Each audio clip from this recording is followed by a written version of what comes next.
Coming up, Hard Knocks episode 1 is in the books. And yes, it was a little bit like theater, but also between the nonsense came some critical insights of how Joe Schoen views this team, what he thought about Saquon Barkley, and clearly a dynamic pushback between ownership and general manager, the building process with Shane Bowen coming in, and the Brian Burns breadcrumb trail to how it all went down. We dive in coming up next.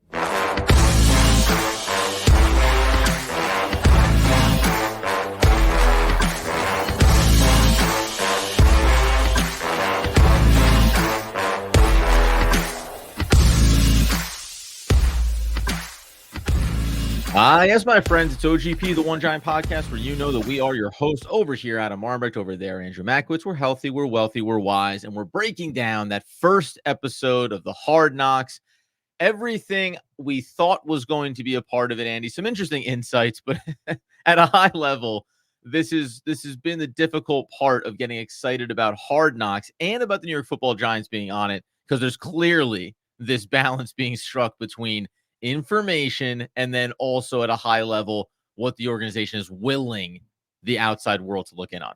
I mean, Adam, right out of the gates, we got the hard-hitting stuff that we were hoping to scratch the surface on immediately, and that is that Joe Schoen loves peanut butter and jelly sandwiches, right? Like, I felt like they finally peeled back the onion a little bit of what was going on by telling us Joe Schoen likes peanut butter and jelly, and then the nice little montage to him eating an Uncrustable where it's like, look at where I've come from. I came from scouting, eating PB&Js.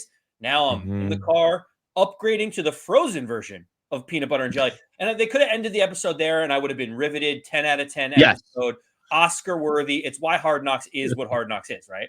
I got to tell you, there's going to be the fluff put into these things, but they really put Giants fans to the test by inserting the PB&J dialogue at the opening. It was like, Wait, hey, did you use fluff intentionally there? Want any like, are you saying you want fluff in the PB&J as well? Right, yeah, where's the exactly? There might as well have been fluff all up inside of that PB&J, but it was like the test. Giants fans, you want some information? We'll give you some things. It'll be interesting, but this is your first test. Can you make it through hearing about a grown man talking about making himself sandwiches in the morning before going to work? Yeah, that part of it was a little brutal. But Adam, to your point, you can tell. I think you can't go into this with your eyes. You have to go into it with your eyes wide open, understanding that the Giants knew that these cameras were going to be on them.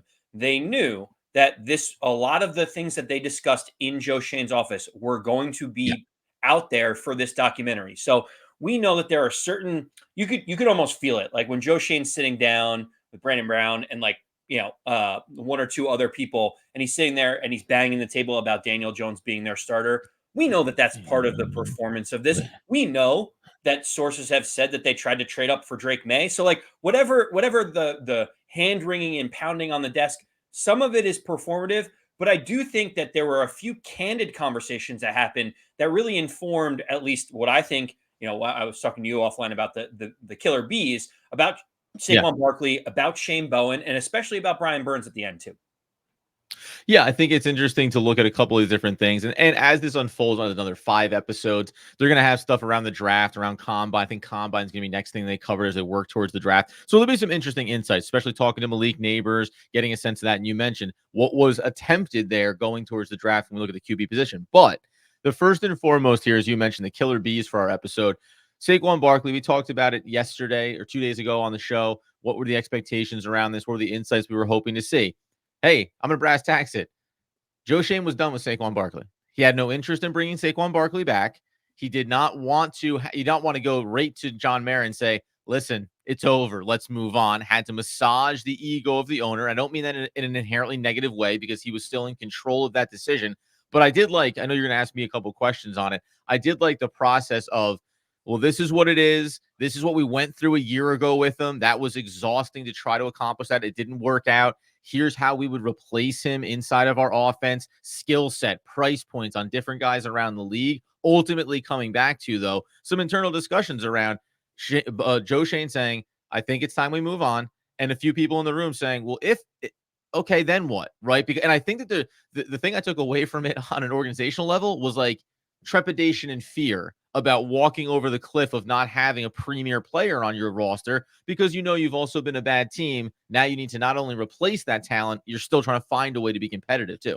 So first thing that I thought about with the Saquon Barkley piece, you mentioned him being like, "Oh, I lost 10 years of my life on the negotiations last year," and then he looks up at the like you could tell he looked up at the camera in the corner of the room and was like, It's like "That shouldn't inform none of any that's a decisions reason. about how the franchise should go and what's good for the franchise."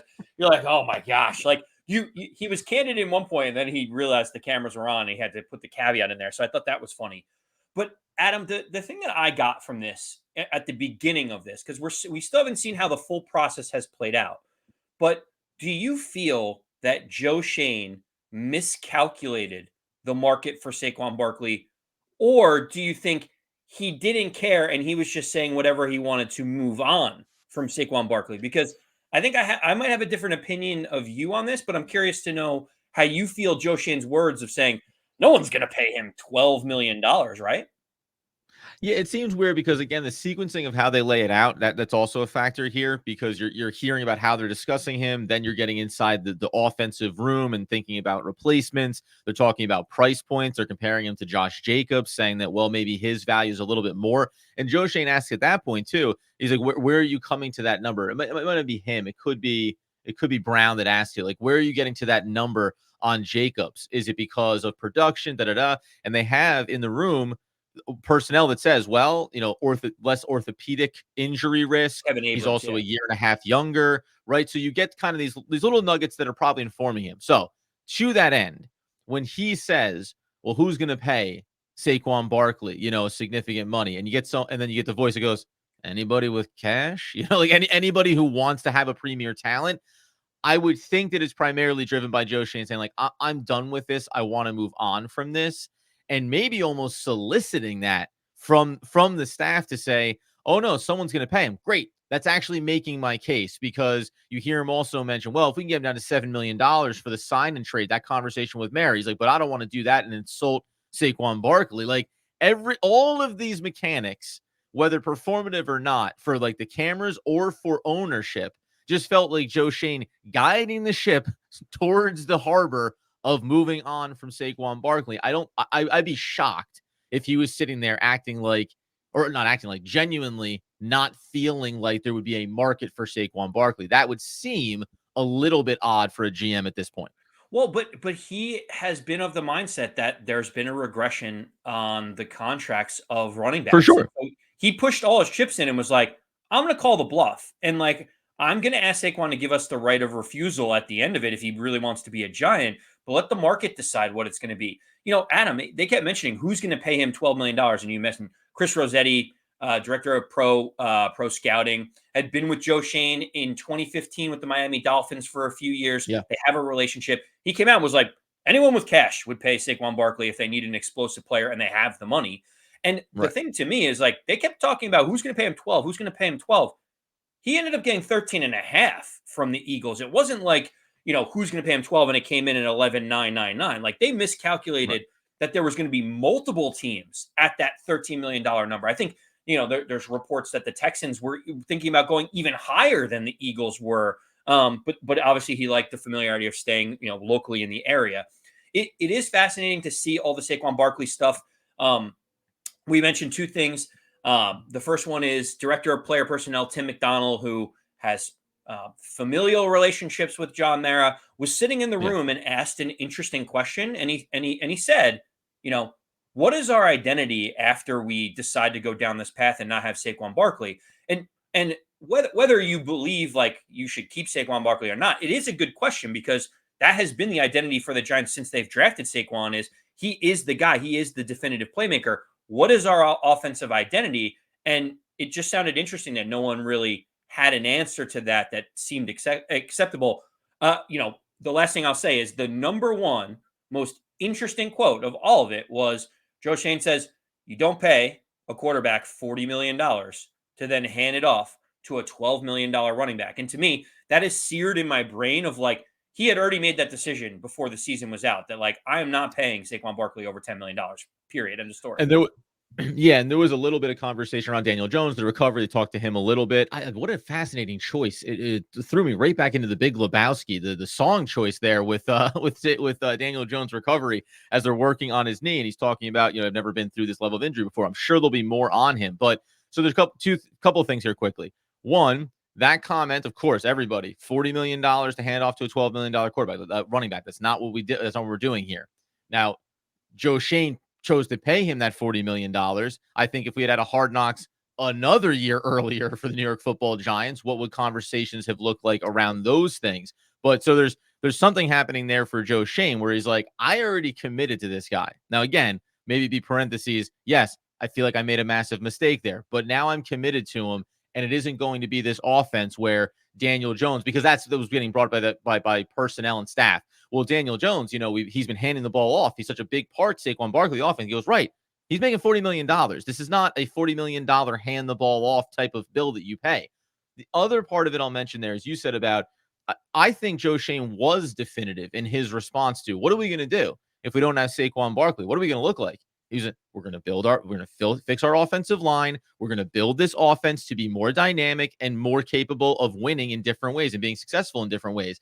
I think in large part, this was all about Joe Schoen communicating to the staff, to ownership of saying, we can no longer be, and this isn't just Saquon Barkley centric, we cannot be one individual centric. Now, aside that when he mentions the offense and all the players, he throws in Darren Waller because clearly this was filmed before Darren Waller announced his retirement. He also threw in Belly, as in Daniel Bellinger, so everyone can get off this train about where he's headed in terms of hierarchy. But I think that that's what this was to me. This is Joe Schoen saying, like, I get it. We all fear this precipice we're about to walk over.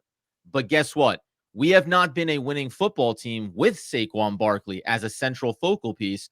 We need to start being a team that can win in different ways. And it's not necessarily raising the banner of Daniel Jones. It's just saying we need to progress ourselves forward.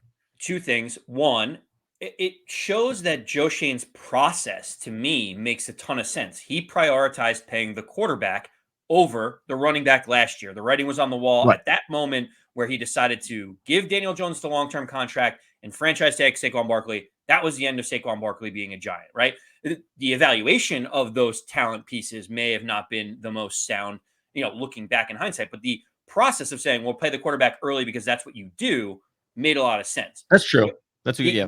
the other piece of it, though, that I think is fascinating, and then we'll turn things over, is the John Mara conversation with Joe Schoen. Like, if you thought the Giants had editorial rights over it, they clearly would not have let like John Mara look the way he was. Sure, it makes him seem like he loves all of his star players and it should make them feel good. But like kind of delusional on John Mara's perspective of like, I'd really like to keep him, Joe. And Joe's like, well, yeah, but we saw what happens when we have a terrible offensive line and a piece like Saquon Barkley. Like, we gotta fix it. And he's like, but what are we gonna do? Okay, if you're gonna do this, then we got to draft like a high first round draft pick running back. And Joe Schoen's like, no. Like, there's a different path we can take here. You don't need the expensive toy in the garage that doesn't have an engine that runs properly. Like, we got to fix it a different way. I thought that was fascinating to show that. And it takes a lot of conviction and confidence and security by Joe Schoen to be able to tell John Mara, like, yes, I understand what you want, but that's not the direction that we're heading. That was an interesting piece to me. Yeah, I think a lot of this is going to feel like we're singing the praises of Joe Schoen and his fortitude or his conviction around what he wants to do going forward. You make the good note. Now, you chose to pay Daniel Jones, and that feels like that could be a looming large mistake that has kind of put a hiccup into your rebuild process. That being said, though, John Mara came across kind of like, it's like having your kid come into the room, late at night and say like, hey, you think, can we bring all the stuffed animals to the zoo tomorrow when we go? And dad's like, well, no, you'll pick your favorite one, and then we'll go ahead and we'll get some other stuffed animals, and you'll like them as well. And you can't take everybody, but the new group of stuffed animals you're going to be really happy with, and you're going to have a great time. It did feel like probably John Mara wanted that to be a part of the narrative, that I love my players and I want them to be here. It still has that PTSD of Eli Manning and the mistakes made at the end of his career, right? So he gets it in there. But then it does kind of have lost puppy kind of syndrome about it. We're like, no, thanks so much for stopping by. here's a little treat. Now, if it's okay, like we want to continue to build this thing and get it going forward. Follow up on that in just 1 second, as we also are going to turn over into Shane Bowen and what the defensive side, the Brian Burns of it all here. Back, continuing the conversation coming out of Hard Knocks and Andy's insights around one John Mara in just 1 second. All right, as we continue to break down the first episode of Hard Knocks, yes, a lot of peanut butter and jelly, more peanut butter and jelly than anyone anticipated, and a lot of fluff around this. Clearly, some curated stuff, but the insights are legitimate. Last thoughts on John Mara and Joe Schoen, Andy, before we talk Shane Bowen. What I think is going to be fascinating, and keep this in your back pocket, Adam. We mentioned the Giants' strategy in the second round of the draft, and you hear John Mara saying to Joe Schoen, "It means we probably got to go up and get a running back at some point." Now, everyone kind of just was like, "Oh, the drunk uncle John Mara, just like shouting nonsense." But we've mentioned it before. The Giants brought Jonathan Brooks from the University of Texas in for a top 30 visit. The Carolina Panthers knew the Giants had interest in Jonathan Brooks. You saw how close Dan Morgan and Joe Schoen are. So that clearly they knew that was on the board for the Giants to draft a running back there. And so I am curious to see how the draft progresses. If we see that war room and it's like, if Jonathan Brooks is there and John Mara said he wants to replace him with an electric Saquon Barkley light version, don't be surprised if that's part of the narrative during the draft episode for the Giants.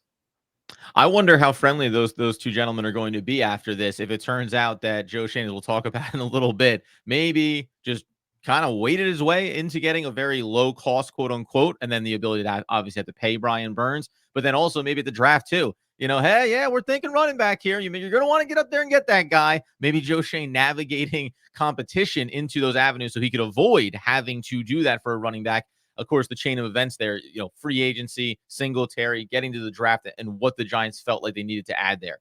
The other part, though, first that we want to get to is Shane Bowen and bringing him in as the defensive coordinator. They didn't do a lot around the Wink Martindale piece of it. They talked about it. Lev Shriver, gave you a beautiful narration about how, they were here and then they were gone, and that was it. And now it's time for Shane Bowen to take over. My first thing on him was, and again, I don't know how these things get done. If it's that, when you're filming a TV show and they go, well, we need the clip where you call him up and say, hey, Shane, ready to get to work? Like, it's Joe, Joe Schoen from the Giants. But my impression of Shane Bowen seems to be, including breaking down his side of the ball and the players that he wants, he seems pretty direct and straightforward. Like, this is what we're doing. This is how we can be successful. This is what I need from you in order to be successful. There didn't seem to be a lot of performative language from Shane Bowen in the limited kind of clips that we got from him. Okay, so before we get to Shane Bowen and what he said, because I agree with you, he knows exactly what he wants, and that's great. And you saw Joe Schoen say that we can't go get the guys you want unless you're very clear and concise of what you need. Mm-hmm. Adam, this whole thing is a mess for the Giants. They omitted so much from this because all of it is bad. That is my opinion on this. I want to see if you follow me down this path. Clearly, if the Wink Martindale explosive interview where he curses and screams and throws things and then flies away to a boat in Florida, if it reflected kindly on the Giants, they would have shown pieces of that because it happened. Right? They showed the evaluations 4 days after the season had ended. Like, they were already in the building. They had the cameras rolling. They decided not to show it. Why would the Giants not want it out there? Who cares if it offends Wink Martindale? Makes no sense at all to me. That's number one. Number two, you clearly can tell Shane Bowen was not the Giants' first pick to be their defensive coordinator. You cannot convince me otherwise from this episode that Shane Bowen is the guy. Obviously, we have heard that Denard Wilson, who is now the defensive coordinator of the Tennessee Titans, highly regarded in Baltimore, was the guy that they wanted. You could tell that they wanted him. He went elsewhere. I would argue that Shane Bowen wasn't even second because they went to Bob Babich, who Joe Schoen and Brian Daboll know from Buffalo. Brandon Beane saw what was happening, was like, we're going to promote him to defensive coordinator and like assistant head coach. Shane Bowen was the third. And so they had to figure out, like, how are we going to present this to everyone without showing the fact that we missed out on our top two guys to embarrass Shane Bowen? So let's just like script something where like he pulls up Twitter and he's like, hey, Joe, did you see this? User Big Blue Ski 4863 broke down the stats of what Shane Bowen did in the run game. It's like, if you thought for any reason that that's how the decision process was made, or that because he saw some tweet of like what the metrics were, that that's how this all went down, you are clearly delusional. So Adam, tell me where I'm wrong in this whole evaluation that I have. No, I think it's, it's funny is that's like kind of I think that's basically like the first, I'll say, significant clip of Brian Dable is walking into Joe Shane's office and saying, we're going to, I'm going to offer it to Shane. And then Joe says, Bowen, but which you always love. There's a lot of Shanes that they had on the list there, obviously. Shane Lemieux? But if you, Are you bringing it back? Like, which yeah, Shane? like name another Shane, Joe, please. But when he sits there and says, if you say rattles off those stats, that seems a little bit performative in and of itself. But the idea, remember, at the Legends night when Brian Dable said, "Yeah, I just throw on music and then I can say whatever I want to Joe Shane," like it was like, "Oh, ha ha, what a fun moment." The other side of that is I threw on the music and I walked in the room and I was like, "Hey, we're effed. We missed out on our first two options at defensive coordinator. We're not getting the guys that we want. Where do we want to pivot to?"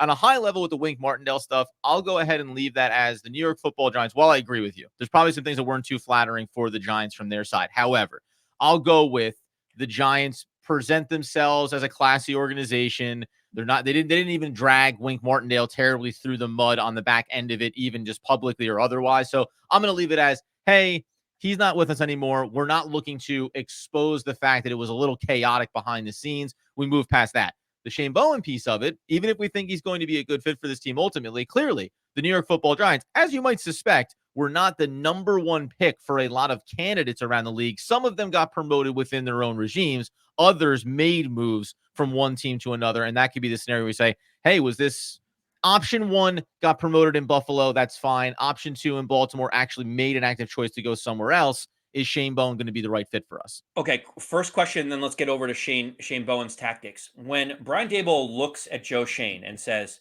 "I'm going to hire Shane Bowen," I thought that was fascinating too. Where do you believe that Joe Schoen looks at Brian Dable and says you can hire anyone that you want and it's completely your decision, or do you think it's a collective effort between the two of them to figure out what they want to do? Because that was surprising to me. If Joe Shane's like, I have my hands off on every coaching decision that's made, Brian, Dave's, you get to decide on that. Did you find that as fascinating as I did?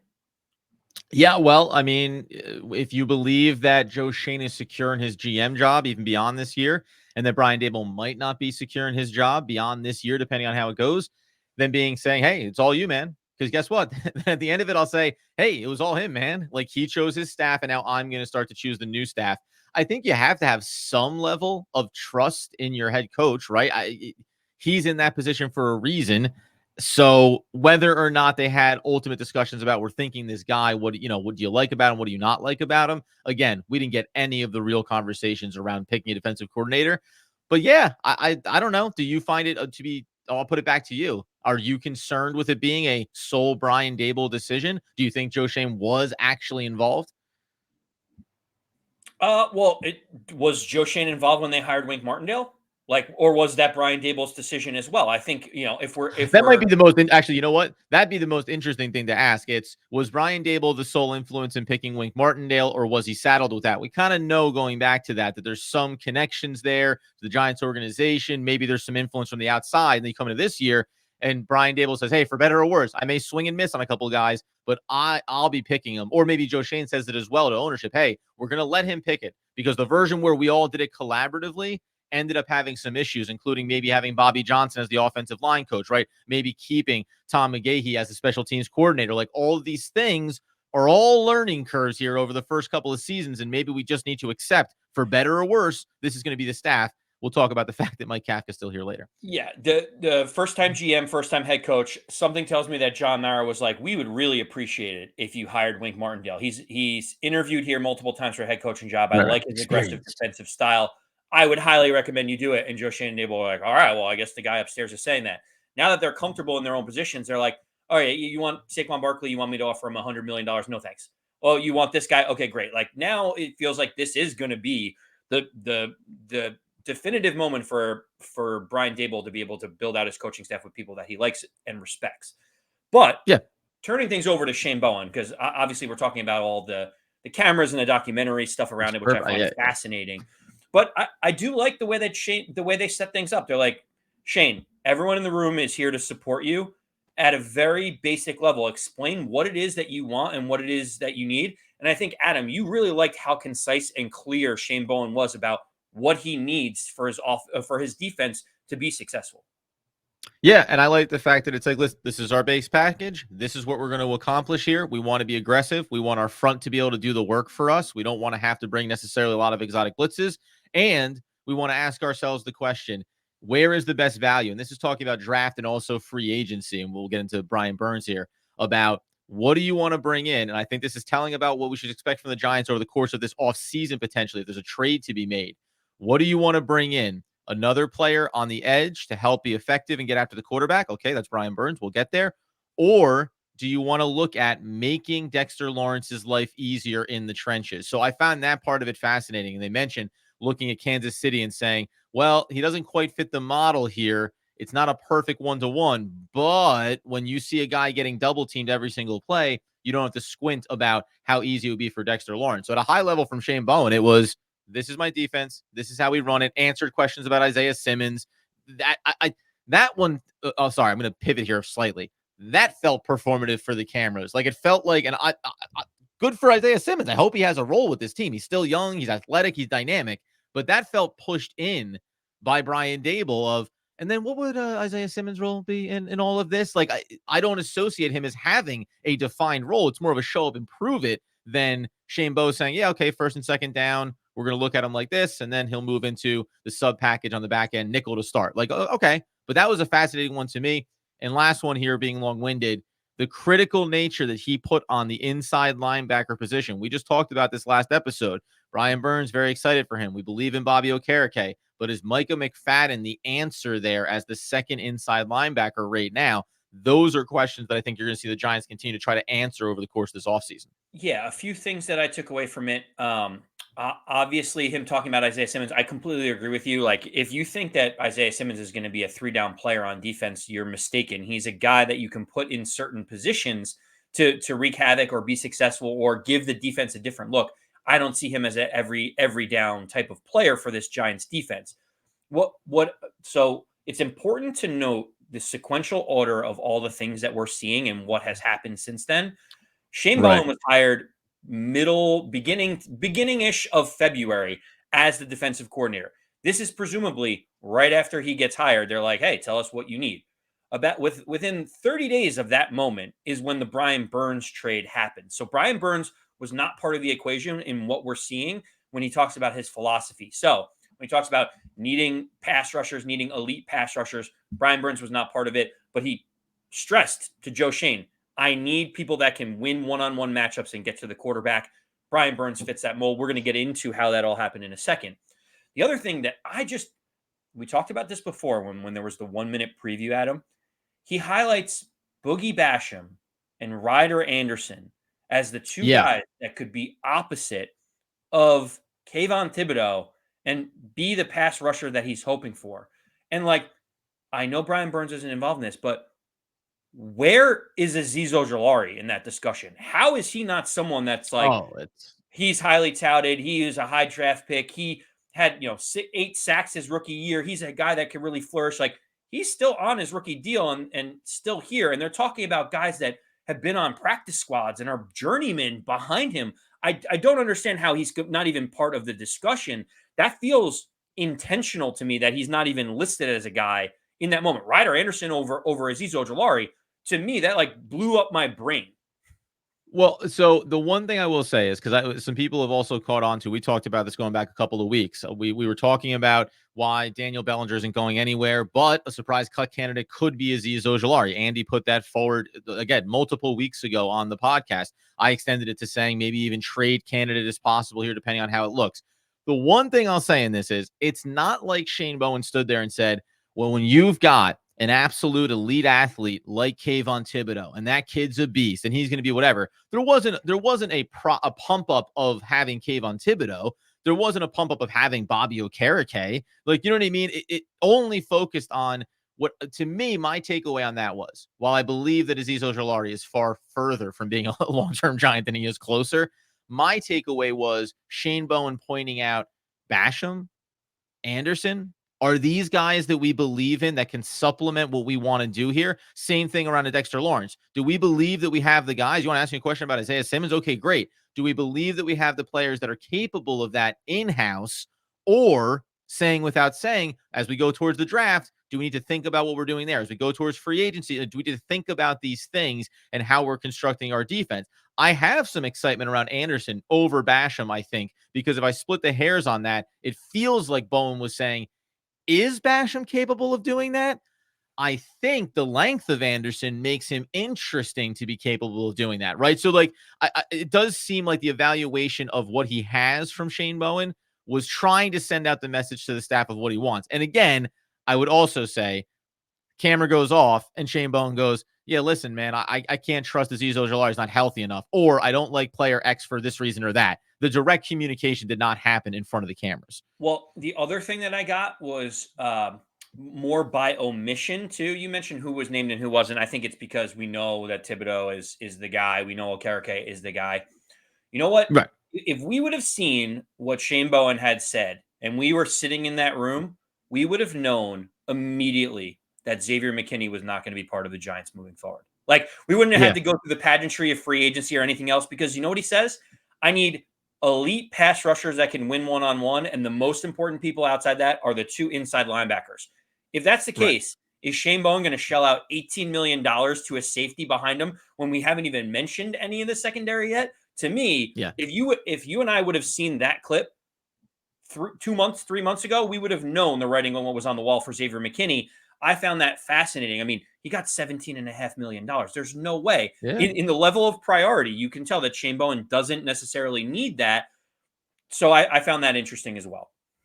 Yeah, and who knows, right? What could it have looked like if a different DC comes in? I think at a high level, we believe the Giants were ready to move on from certain players like Saquon Barkley, like Xavier McKinney. But down in the deep trenches of it, do you hire Coach X and they come in and say, well, with this player, if you keep Saquon Barkley, I would XYZ. Say Mike Kafka got an offer somewhere else. Feels like Brian Dable was always going to have his hands on it. But what if it had been a different defensive coordinator and they said, oh, Xavier McKinney is going to be the entire reason that this defense will be successful? Maybe you have a different conversation. Closing out here next, the Brian Burns of it all and how Joe Schoen, I mean, listen, follow the trail, baby. It looks like he just fleeced allegedly his best friend. They vacation together. It's going to be a weird conversation following that. We close out on Brian Burns next. All right, so as we break down the OGP, Hard Knocks, doing it a 30-minute episode about a 45-minute episode that did not have a lot of things to take away from a public-facing level. I think this is what's going to happen. You're going to read between the lines a little bit and also just try to take away on a high level how you feel this organization is running. When we get to Brian Burns, this is fascinating to me. Now, on the one hand, this is when you go to East-West games, when you go to all these different opportunities to look at some players, you're talking casual. Joe Schoen was having fun. I don't know who the other GM was that was there where he goes, hey, you want to come up? Six Brandon pick? You don't Beane. got what it takes? Yes, Brandon Beane. Don't got enough firepower to get there. All right, you do what you do. He's having some fun ribbing them. Then he gets into the conversation around Carolina and the unsolicited, yeah, you want to give us 2 firsts for Brian Burns? I was like, who? No. And it's like, wow, or maybe like a first and something. Yes, but no. Like Yeah. You had I mean, my yeah, but attention, no. but Yeah. no.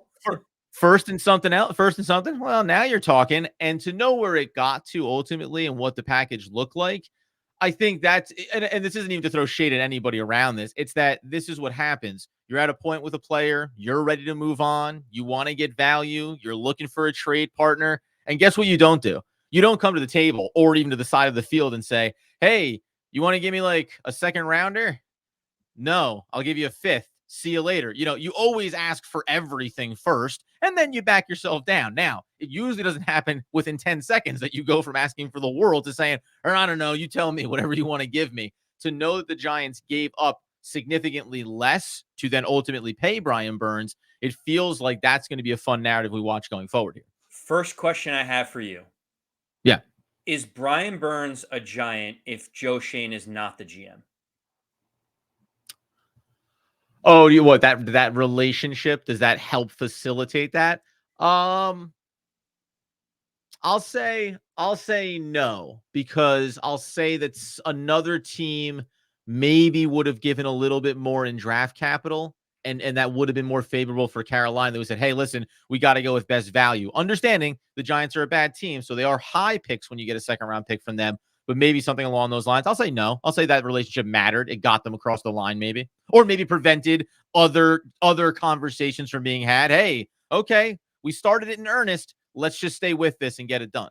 It showed to me, and the reason why I asked that is because it's no accident that Dan Morgan and Brandon Beane are standing next to Joe Schoen, and the three of them are chopping it up. Like Joe Right. Schoen was the assistant GM to Brandon Beane. Dan Morgan and Joe Schoen go back whole decades right now, and they mentioned their families vacation together. He's like, "Congratulations, Dan, on the job." Like, I'm not Yeah, gonna. We yeah. don't talk every single day, buddy. Right? Like, Right. so to And a me, congratulations to you. yeah, exactly. To me, it shows that like Joe Schoen paying his dues and bouncing around and working in Carolina, then working in Miami where he got Chris Rossetti, and then working in Buffalo where he worked under Brandon Beane and met Yes. Brian, then worked with Brian Dable. Like it shows to me that Joe Schoen's experience around all this is paying dividends because I don't believe Brian Burns is a New York Giant unless Joe Schoen is the GM. And I especially don't think we're getting him for a second and fifth if it's Joe Schoen being the GM. So for me, it just that point of being able to have those connections, he knows Frank Gore. You heard him talk about like how he's got all these little Yeah, connections yeah. all over the league, and he is well regarded, well liked, and well respected by virtually anyone that you hear talk about Joe Schoen. To me, that's how Joe Schoen gets all these trades done. That's how Joe Schoen operates to be able to be an effective general manager. That was the first thing that I took away is this trade doesn't happen if Joe Schoen is not our GM. Yeah, it's a relationship industry, right? Like you don't get across the line on certain things without that. Maybe you don't get a little extra insight without having those relationships. And at the end of the day, to tie it all the way back to the top, when you look at Joe Schoen in between those PB and J bites, the little showcase was I did it the right way. I took all the right steps.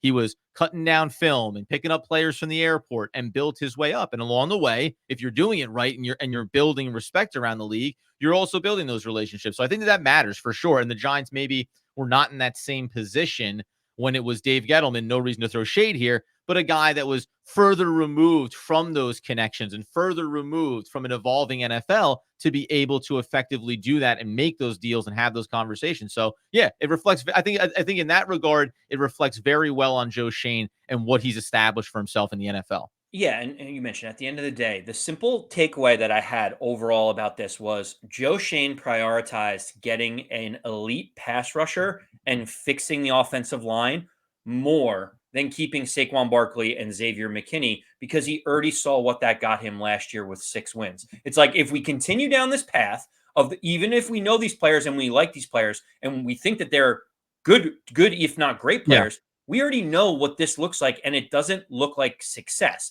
So he shifted his priorities, said fix the offensive line, get an elite pass rusher. We win at the line of scrimmage, not in the backfield, not all the way in the secondary. To me, that philosophical change for Joe Schoen was the most telling across all of these different conversations. I don't think that philosophical change came after last season. My opinion is that he always was ready to move on. Like that was it. Like he was ready to move on from Saquon Barkley. It's not even it's a philosophical belief in how you construct teams. He wouldn't have drafted Saquon Barkley second overall. He No. wouldn't have paid, he wouldn't pay Saquon Barkley, right?